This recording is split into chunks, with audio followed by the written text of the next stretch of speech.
Hey, Vsauce! Michael here. Is Monkey D. Luffy a god? God, I hope not!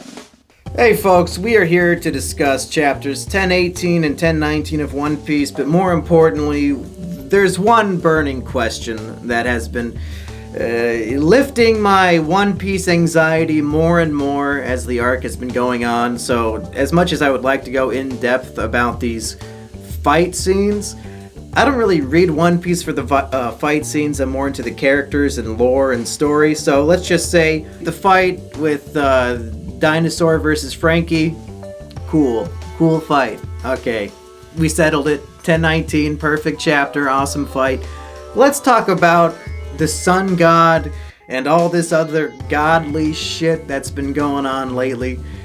And let's see if we can answer the question, is Luffy going to be some sort of reincarnation of a god?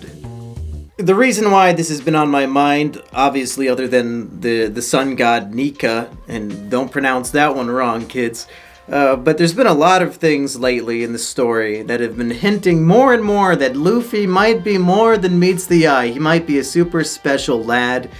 For example, I think in chapter 990, Hyogoro, I don't know how to pronounce this Japanese shit, but Hyogoro, he says that Gear 4 Luffy looks like a guardian deity or something like that, and I looked it up, and it's some sort of mythological figure in Buddhism, so that's, you know, Luffy looks like some religious mythological figure according to Hyogoro. Then when Kaido defeats Luffy and he throws him in the water, he says, looks like you couldn't be Joy Boy either. You know, that's strike number 2. Strike number 3, it's not as intense, but we find out from Who's Who that the Gomu Gomu fruit is in some way special, and the government wanted to get it, but then of course Luffy ends up eating it. That's kind of strike number 3. And then, of course, in 1018, we find out about the sun god Nika, and I'm very late to the party on this one, so I'm sure you've seen all of the comparisons showing, you know, the silhouette of Nika with the silhouette of Luffy, and they're almost identical. What is Oda implying here? Is Luffy going to be the reincarnation of Joy Boy, the reincarnation of the sun god Nika, or all of these things combined, and it's just a story about a boy who was born to be God, and there's no free will really.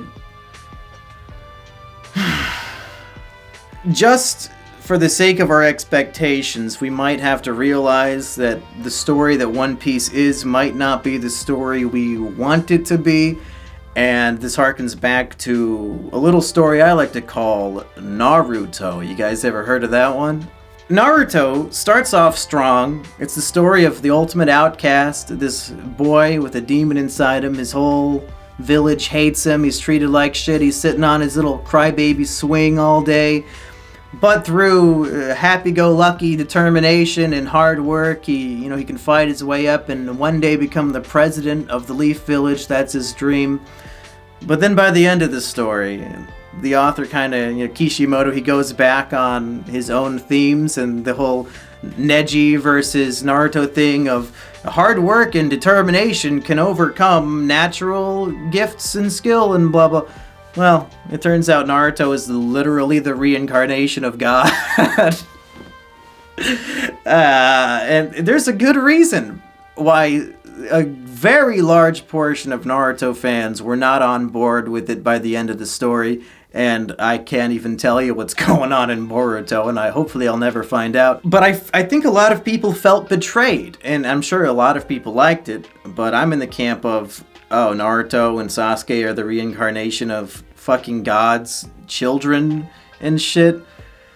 It takes away so much of what I enjoyed about the early portions of the story, and now I'm wondering, could One Piece make the same mistake? And I have to use mistake with air quotes, I guess, because it is Oda's story. He can write any story he wants, and if we're disappointed, I guess that's on us, really. But I'm really, really hoping that One Piece does not become a Naruto shadow clone, and that the main character who, I feel like Luffy is the embodiment of freedom. He always does whatever he wants. The idea of him being destined to do things. I know that the story talks about destiny all the time, but I don't like destiny in the sense of he was going to do X, Y, and Z no matter what, regardless of his personality or free will. I wanted Luffy to become the Pirate King and overthrow the world government because of who he is and what he wants to do, not because destiny decided it.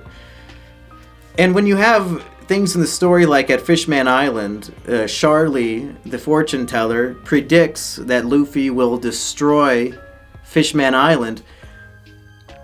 Was that the first sign? Should I have interpreted that a different way? Because maybe it could have been some sort of observation hockey that she was using. But if she's actually tapping into some form of destiny, it kind of just isn't the kind of story that I give a shit about. A story about destiny, when the story of pirates going up against the government, that it should be about freedom and free will and not doing things that you were always destined to do. I think back to Luffy versus Eneru, or Enel. It's the theme of man versus God, and that's so great. In like the second giant arc of the story, Luffy literally beats the shit out of God. And there's also God symbolism with the celestial dragons. They parade themselves as gods, and that's why Skypiea is supposed to be like a small version of the overall story, because ultimately it's about man overcoming God, or overcoming these celestial dragon gods. But now that there's comparisons of Luffy to the sun god Nika, and there's the possibility that Luffy is some sort of reincarnation of whatever this god is, could it be that we had it wrong all along? Is the story thematically not actually man versus God, but God versus false gods? Because Eneru was a false god. He was just a dude with a strong devil fruit. He wasn't a real god. The celestial dragons are not real gods either. They're self-appointed gods. So is it really man versus false gods, and in Luffy's case, a real god versus false gods? I sure do fucking hope not. But again, there's not much we can really do about it. Now, the hope is that these figures, Joy Boy, Nika, all the rest, they just had similar characteristics that Luffy embodies, and that he's going to inherit their will. He's going to fulfill their dreams on their behalf years after they died. That's what I'm hoping. And clearly Kaido knows something about what it means to be Joy Boy, and there's a lot of speculation that maybe Kaido was hoping Yamato would be Joy Boy, and that's why Kaido refers to Yamato as his son, not because Yamato is trans and Kaido respects fucking preferred pronouns, but because Kaido thinks Joy Boy has to be a male, and he wanted his heir to be the Joy Boy. That's very much what I'm hoping for. In case you can't tell, I am 100% against reincarnation and Supreme Destiny stories. And I guess I want to know what you guys think. Would you all be disappointed if One Piece did go down the Naruto route and it was a story about reincarnation and Luffy ultimately never really had a free will at all, and he was destined to do everything that he does?